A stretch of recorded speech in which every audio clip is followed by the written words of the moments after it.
Então, primeiro bom dia aí para vocês todos.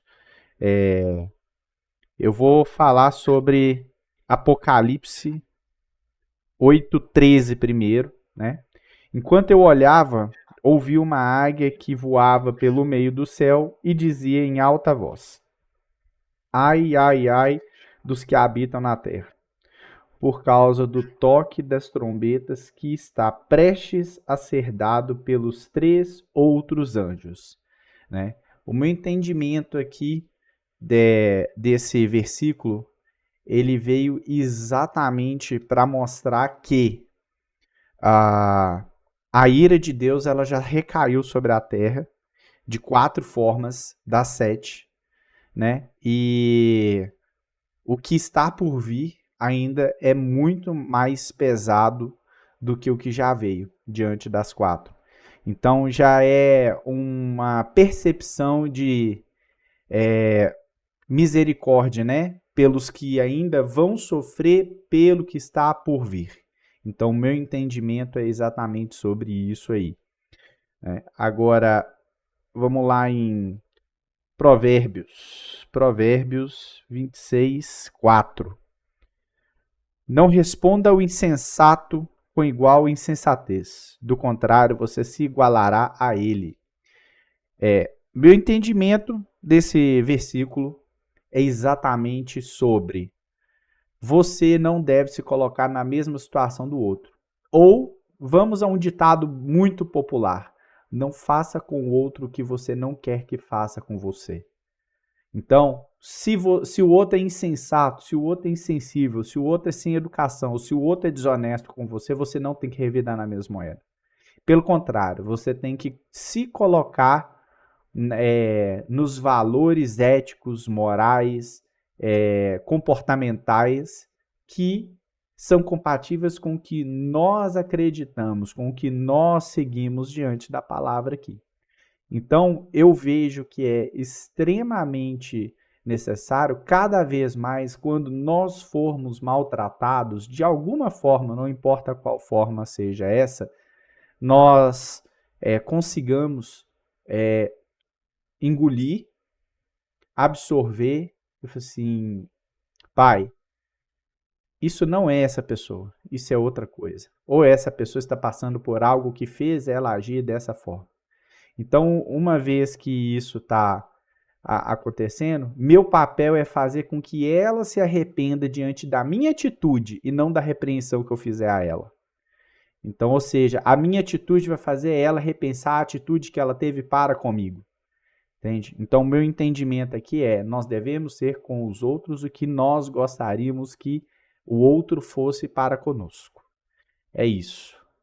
Obrigado aí pelos ouvidos de todos. Pode falar, Evander. Ontem eu fui dar uma pesquisada aqui que era Ivan Maia, né? Que é o Isso. rapaz que vai dar a palestra. E eu peguei um vídeo dele é, que falava bem, ele estava falando assim do Abraham Lincoln, aquele cara que foi um ex-presidente dos Estados Unidos. Ele fala assim que numa das entrevistas dele, uma repórter perguntou para ele assim: por que você não fala mal dos seus inimigos? Você não tenta destruir eles? E ele responde assim: eu não destruo os meus inimigos quando eu os torno meus amigos. Isso me deu uma impactada grande, que, tipo assim, às vezes a gente tenta revidar e tal, e tem sempre uma outra maneira. Assim, homem, né?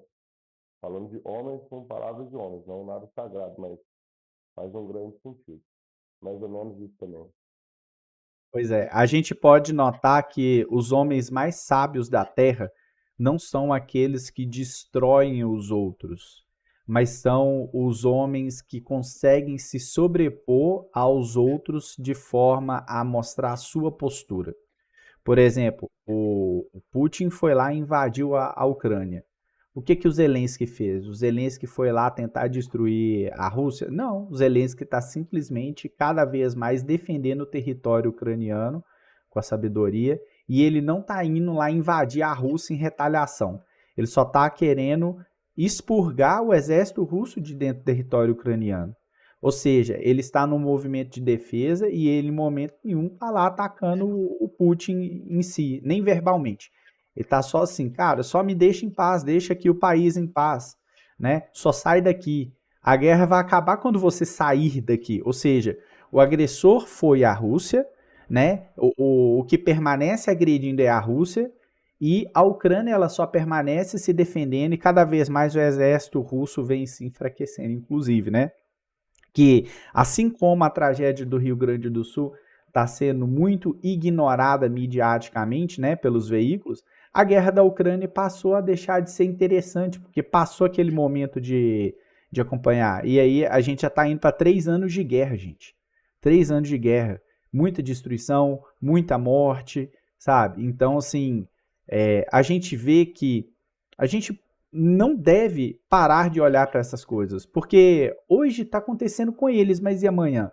A gente está aí observando que o Maduro está a ponto de invadir a Guiana Francesa. Por quê? Porque descobriram petróleo lá e aí o Maduro resolveu falar que o petróleo pertence a eles. Entendeu? Enquanto não tinha petróleo, a Guiana era ignorada. Aí apareceu um petróleo lá, aí o Maduro quer ir lá agora e falar, ah, é nosso. Entende? Então, assim, é, é uma coisa que realmente, assim, a gente tem que pegar e tem que se portar da forma como diz a palavra. A gente não tem que atacar nunca. A gente deve observar o ataque que é feito a nós e agir diferente de quem atacou, no movimento só de autopreservação e de defesa no máximo, né? Turma, finalizamos?